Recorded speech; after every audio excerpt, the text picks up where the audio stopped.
Let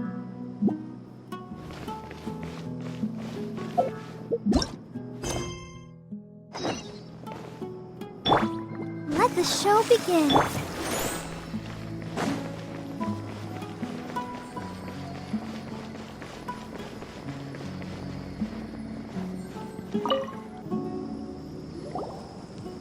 Miss Shawnee, as we discussed earlier, I've brought someone with me. Mr. Alhaitham, I'm aware of where you stand, but how can I make sure that your friends think the same as you? Huh? What do you mean? We need to clarify our stance or something? Go ahead and talk to her. You'll get the answers you want. Go on. Earn her trust. Is it really that simple? May I call you Traveler? Hi, Traveler. I want to ask you something. Do you think the resurrection of King Deshret can truly change Sumeru for the better? Why's that? That's very similar to what Miss Candace says. I know you two are friends. That's why I'm willing to talk to you, even though I do have some reservations. Before, I wouldn't even have the courage to ask something like this. Traveler, do you believe our lives will get better? Yeah! We came here from another nation, so it isn't wrong of you to be weary. And we aren't really residents of any one nation. But even so, we've met lots of people from different places, and we've always fought for what we believed in. We have friends in Sumeru, and we want to help them. That's why we decided to stay here for a while. I want to trust you. My apologies for posing my questions like that. To be honest, I didn't expect you to come back for more information. Alhaitham told us you have your reasons. It's okay. We understand. The fact is that only one side of my family is desert folk. I don't really fit in anywhere in Sumeru. Some believe in the Dendro Archon, while others believe in King Deshret. I don't belong to either side. Speaking of which, the radicals mentioned that they despise traitors. Do they just think that anyone who's different from them is a traitor? Yeah. Some people can be so narrow-minded when it comes to bloodline and beliefs. It makes no difference what I say or how I behave. I'll always be suspected of having ulterior motives. Slowly, I just stopped talking to people. I pretended not to hear or see anything. All I want is to live my life in peace. And then it happened. The village keepers who had helped me disappeared with no explanation, and I didn't dare breathe a word about it to anyone. Until now. You can tell them. I'm sure he'll keep your secret. All right. I'll tell you what I told Alhaitham. I actually have a sharper sense of hearing than most. Sometimes, I hear strange crying sounds in the night. There are ghosts? Perhaps. I'm not sure. It's faint, but it's definitely the sound of crying. It comes from far away in the distance, and always carries very raw emotion. It used to be louder and more frequent, but ever since you arrived in the village, it doesn't seem to happen as often, and when it does, it's much quieter. I have to focus really hard to make it out. I confirmed this with the guards on night duty. They also have someone with a good ear, and he's heard similar sounds at night. But, because we're in the middle of a desert, he would rather believe that they are the cries of beasts than ghosts. There's really nothing around these parts, except for an old hospital not far from the village. I think they used to use it for treating Eleazar, but it's been abandoned for years. Yeah, let's go!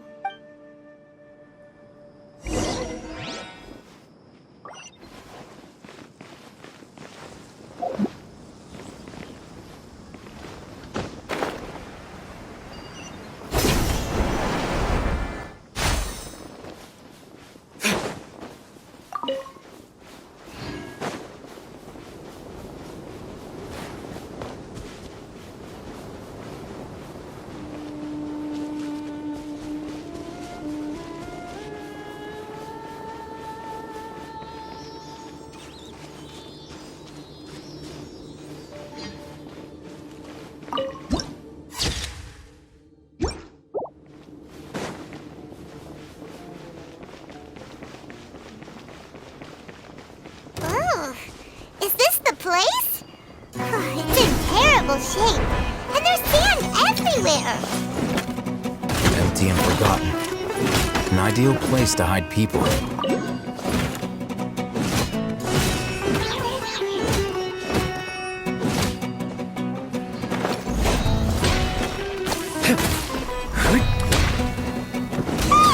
Monsters! Watch out!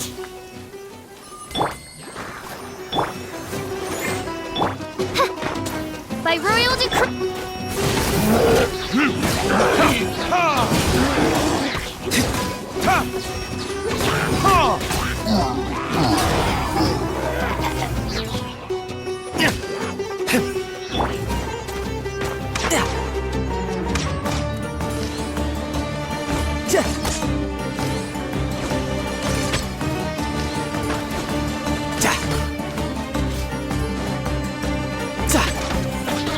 Tidal wave. Yeah, yeah. Da, da, yeah. Za, yeah. No time to lose.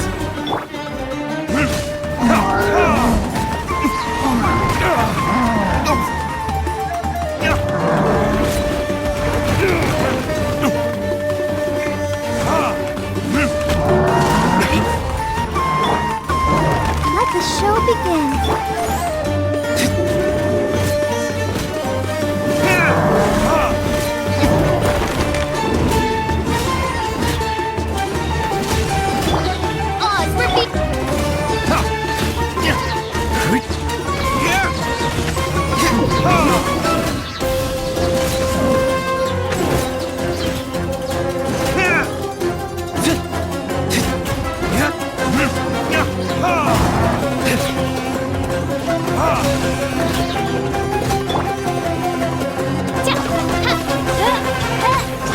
By royal.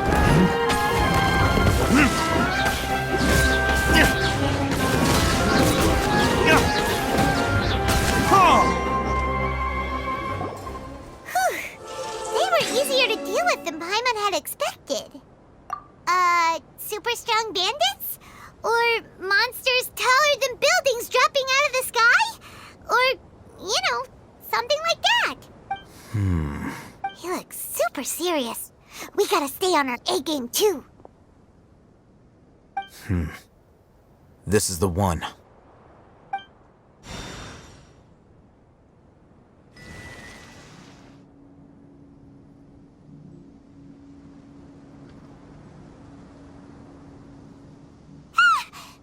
Let's go in and take a look.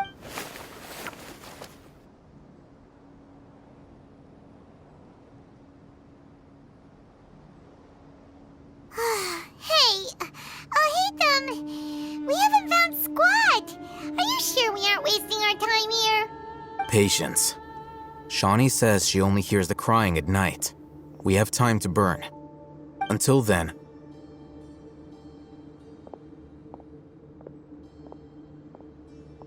I'm taking a break.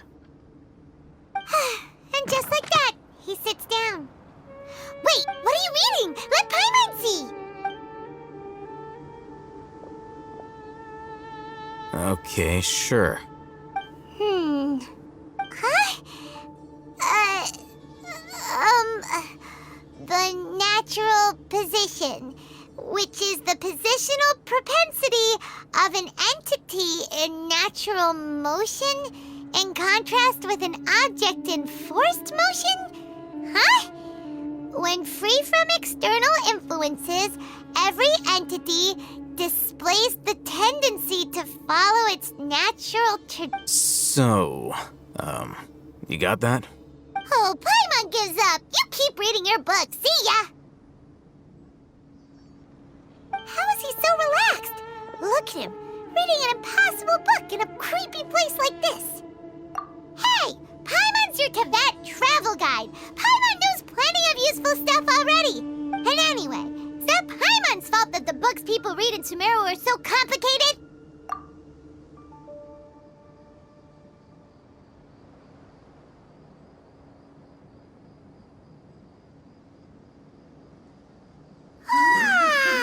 Paimon's getting so sleepy. Huh? What was that sound? There it is.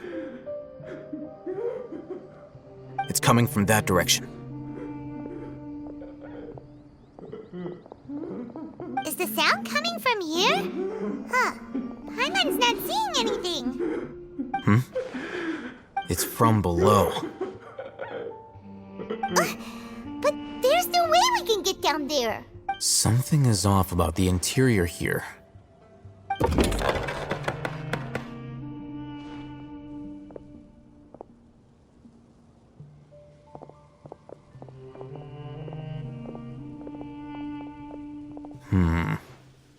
As I thought, there's a hidden structure.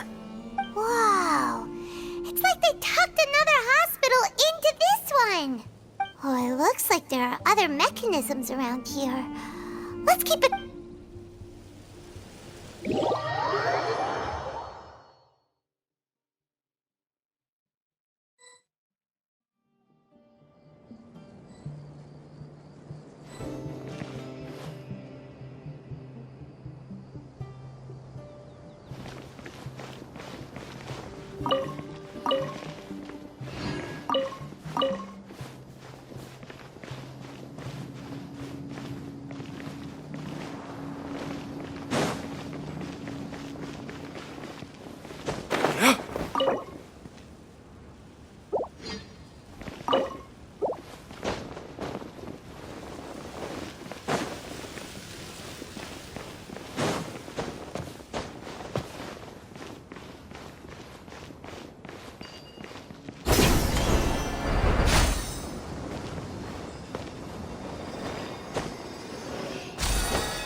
Look!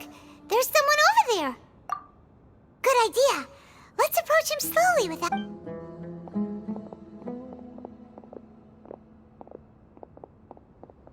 Wait.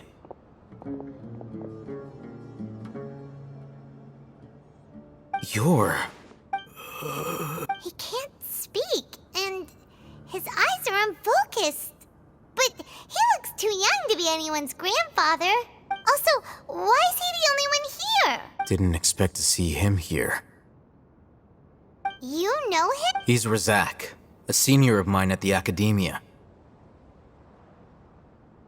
He's a scholar too? Is he the kind that holes up in a forest and mumbles stuff about training? No. And that's the problem. Razak was never involved in any of those things. He never trained in the forest, let alone reach Satyavada life. Leaving that question aside for the moment, him being here alone means that we might be too late. Looks like they've already taken everyone away. For whatever reason, they left Razak here. Perhaps they simply didn't have time to come back for him. There are drag marks on the ground. They're clearer by the doorway. Someone was forcefully drawing a cart that was loaded with something heavy. Loaded with people? That is one possibility. It looks like they were in a hurry, as if they were afraid of being caught. The symptoms are identical. Looks like we found living proof. Huh? Why do you say that? Allow me to jog your memory. Recall your time at Port Ormos. Don't you think his symptoms look familiar?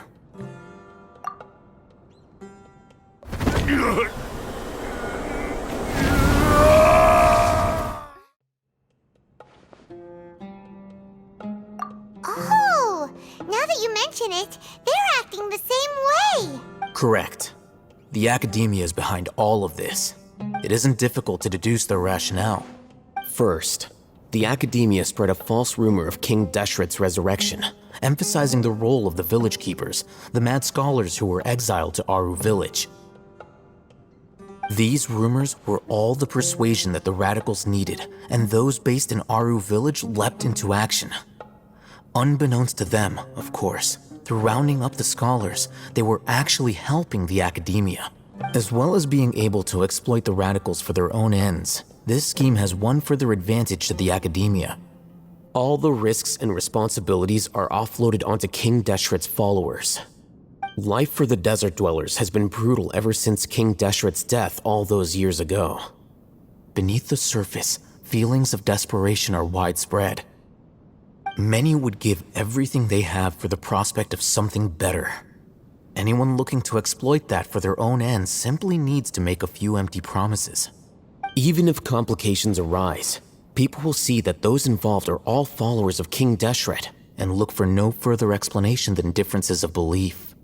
A deep-seated mistrust of the desert and everyone in it by the rest of Sumeru will make sure of that. The notion of an academia plot wouldn't even cross their minds. It may seem like a simple strategy, but it is able to work wonders under Sumeru's current circumstances. Oh, that makes a lot of sense. It's in line with the village chief's theory, too. But there's still one very important question.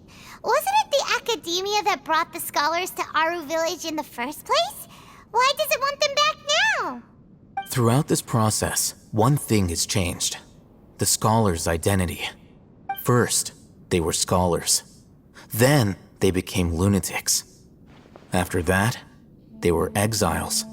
And an exile is still patently a living, breathing human being. But when someone becomes a missing person, if you can't find someone, you have no way of knowing what exactly happened to them. That makes missing people an ideal resource. Resource? For what exactly? One possibility is that the information in their brains could be extracted into knowledge capsules. Extracted? You mean canned knowledge comes from people's brains? With the technology of the Sumeru Academia, it's entirely possible. Perhaps the process caused them great suffering, which is why they cry out in the dead of night when no one is watching them. So, the human brain... Nope, nah, Hyman doesn't want to think about this. I'm the Academia scribe, after all. I'm familiar with their projects. Anyway, judging by Razak's state, the contents of a divine knowledge capsule were extracted from his mind, but something went wrong in the process. Or perhaps His curiosity got the better of him, and he used such a capsule for himself. Hyman's a little confused. Can they just use anyone's brain?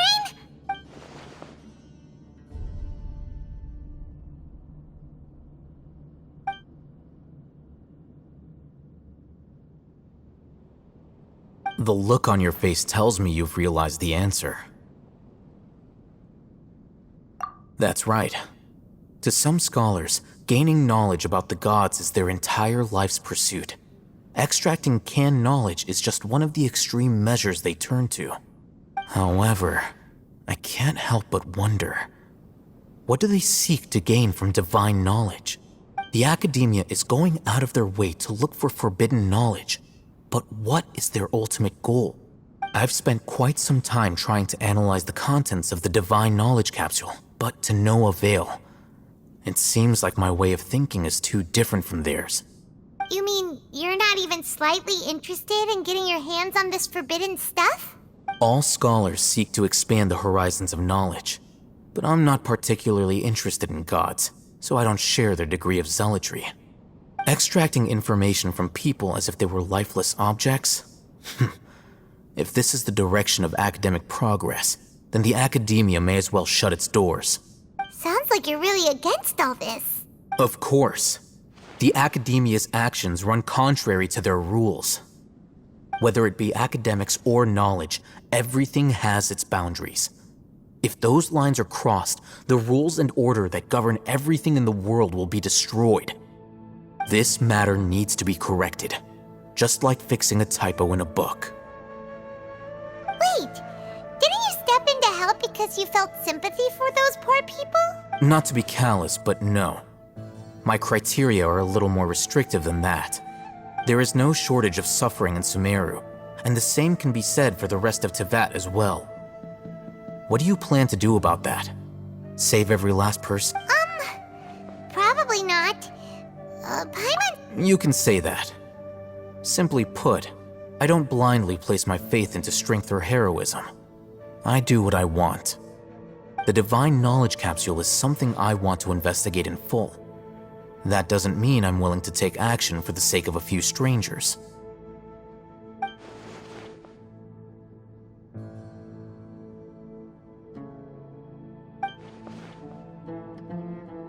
Hyman's been wanting to say this for a while. There are a lot of bad guys in the academia, but you're not one of them. You're their weirdo. You're probably right. Though I must say, I quite enjoy this feeling of being the odd one out. Uniqueness is also an asset, is it not? Wow, that's a great way to think about it. Paimon's really impressed. If only Miss Shani had a similar mindset, her life would definitely be a lot easier. I'm just a more likable person than her in general. There's nothing more to it than that.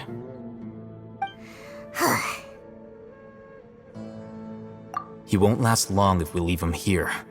Let's take him with us. We'll work out our next step after we return to Aru Village.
We're back!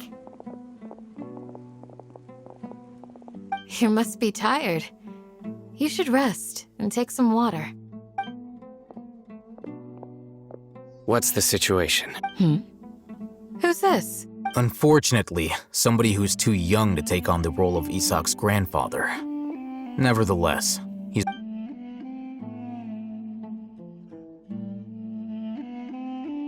So, at one point in time, the abandoned Eleazar Hospital served as the Academia's site for extracting divine cant knowledge. Yep, pretty much. Their plan must have been implemented at some point before we arrived at Aru Village, since divine cant knowledge has been in circulation for a while now. Yet, they fled once we were headed to the village, almost as if they knew we were on their trail. Yeah, why is... We may have a mole in our midst. One of us could be secretly revealing our whereabouts to the Academia. Huh? Are our friendships that shallow? Looks like none of you have realized wherein lies the issue. Sino, you're the reason why they can predict our movements. Wait, what's that supposed to mean? Choose your next words very carefully.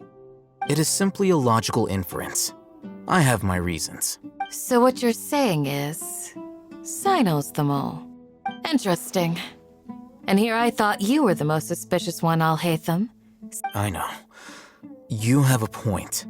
But I realized something as we were returning from the hospital. Sino isn't like any of us. What are you trying to say? Do you still remember who you are, General Mahamatra? As a Matra, you are no doubt privy to certain kinds of information. Before you can take action against someone, you are required to have all the facts available, including the less than savory details.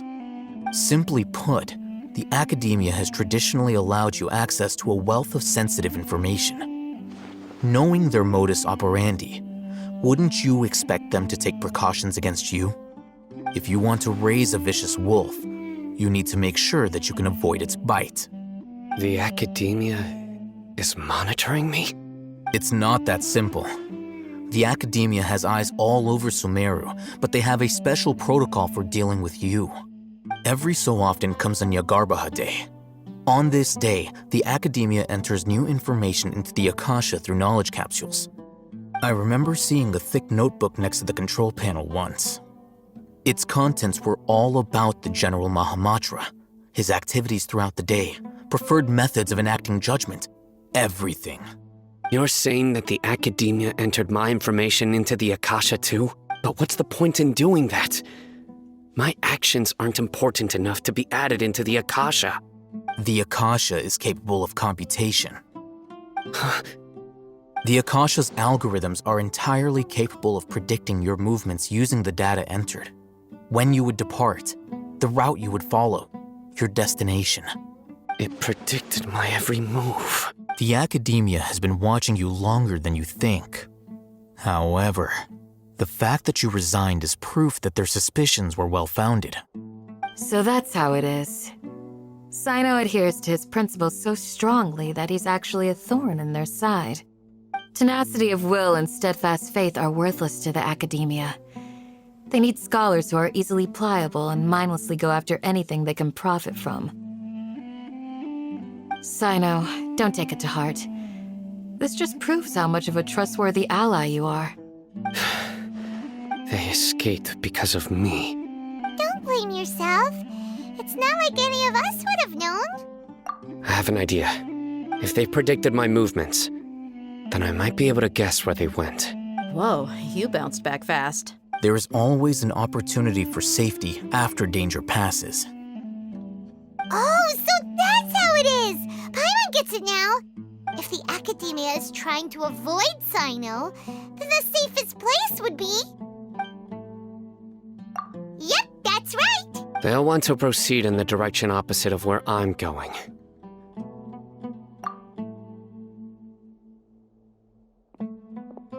I must go. There's also something I want to investigate. Let's go, guys! After him! Please, wait! I want to go too. You want to go too? If so, you have to promise you'll stay safe. I want to find Grandpa. I promise I'll be careful and not cause any trouble. Everyone, I leave him in your hands. Yay! Let's go! Remember to pack some food with you! Paimon feels like we're missing someone, though.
So, where do we go from here? Yes. After leaving the village, we should head straight toward the desert.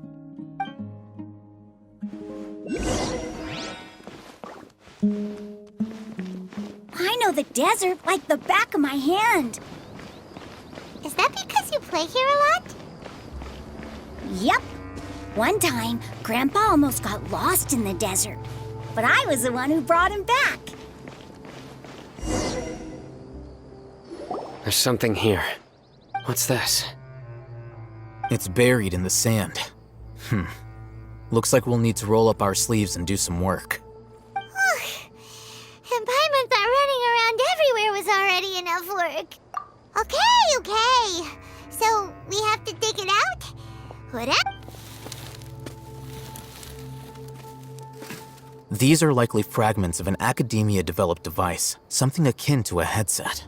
Looks like there were more than one village keeper. They must have been escorted this way because there are device fragments scattered around here. Let's split up and search the area. Chances are that we'll find other things nearby.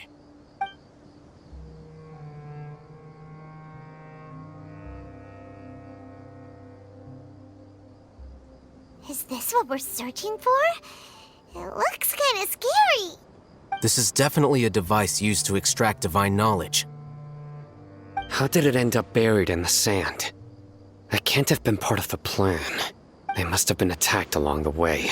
Wait, what? Grandpa, I hope you're okay. Don't worry, your grandpa's gonna be fine. Razak didn't display any signs of starvation or dehydration, which means that they left fairly recently. We should be able to catch up. One more thing. Given that the device had been entirely covered by sand, I believe the attack must have happened prior to the sandstorm.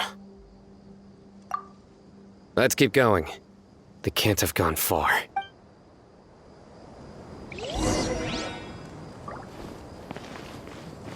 Ugh, but running on sand is so tiring. But you're flying, aren't you, Paimon? Is flying over sand tiring too? Ugh, of course it is.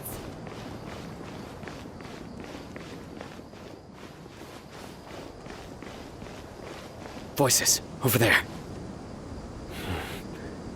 It sounds like an argument. Whoa, you have really good ears. Don't get any closer. They'll notice us. Dia's talking with the Eremites? Very interesting. Let's listen in. If you had informed me sooner, there'd be plenty of room for us to... You're one of us. We would never lie. Scholars. You don't know as much as I do. Need me to... I knew it. That's our Dia. Dia? Why would you? Dia! Hey, what are you doing? Huh? Didn't you say you'd help me find Grandpa? Why are you on their side? Well, look who's here. Ain't that something? This complicates things.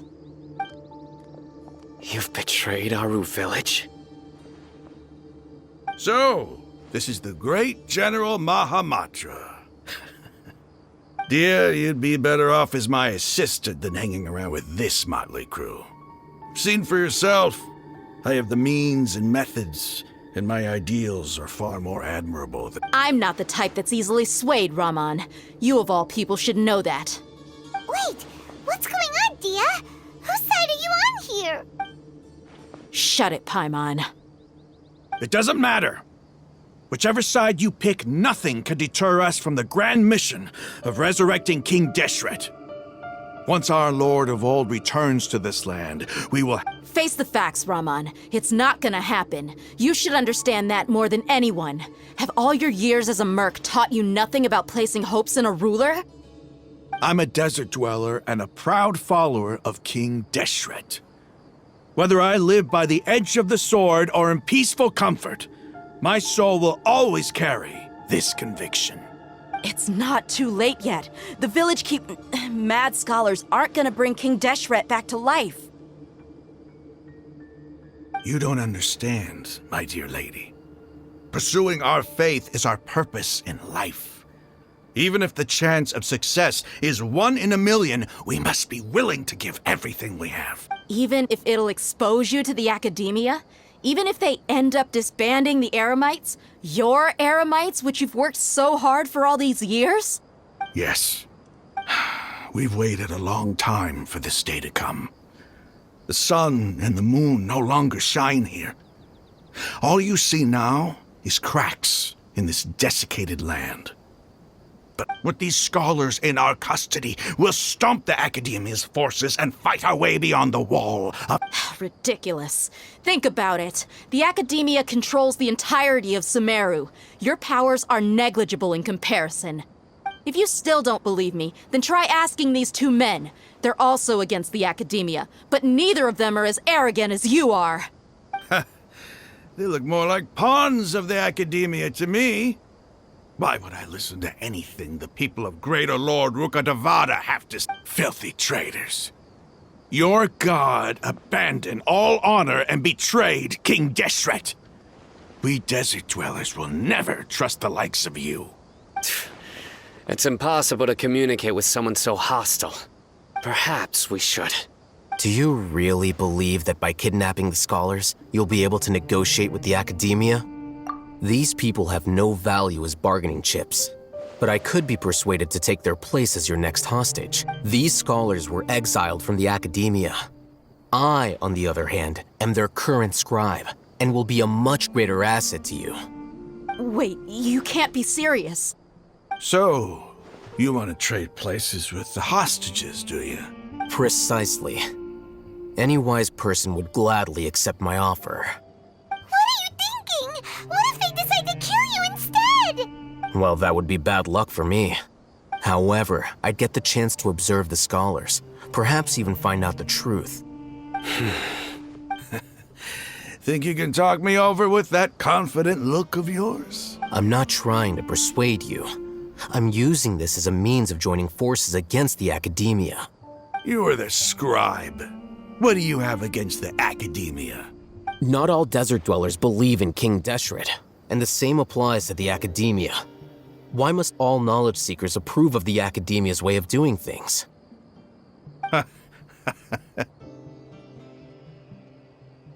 You Academia scum!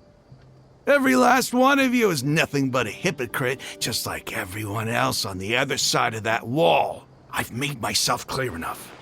I won't listen to another word from the Dendro Archon's people. Not so fast. I'll hate them. Do you stand by everything you just said? I never make empty promises. You know you're making a dangerous decision, right? I do. Good. Raman, hear me out. These people are my friends. Maybe you can't take the followers of the Dendro Archon at their word, but what about me? Do you trust me? We've known each other for years. Of course I do. In that case, I'm willing to vouch for their honesty with my right arm. Come on, Raman, don't be a coward. If you're serious about taking on the Academia, you need to steel yourself. An arm from the Flame Mane. You've piqued my interest. But what if you refuse to oblige? What should I do then? No one's a fool here, Dia. We're mercs. The mercs don't tend to live long unless they have their wits about them. You're not wrong, but this is different. I promised my friends that we'd bring back the Village Keepers together. Let's do it right here then.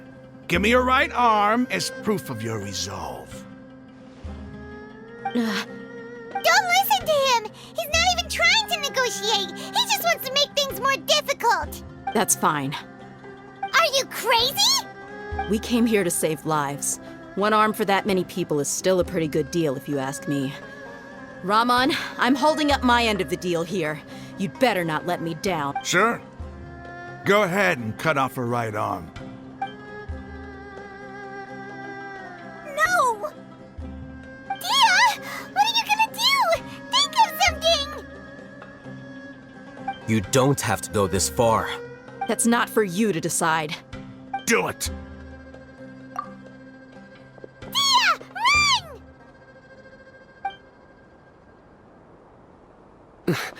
Run!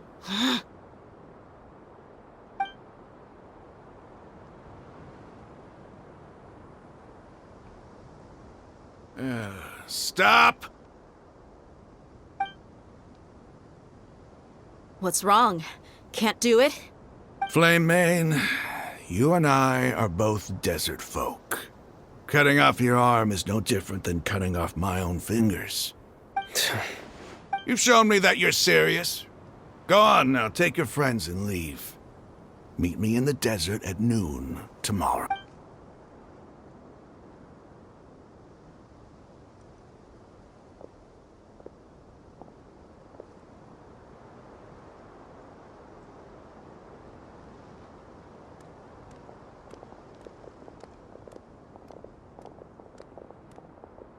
Phew.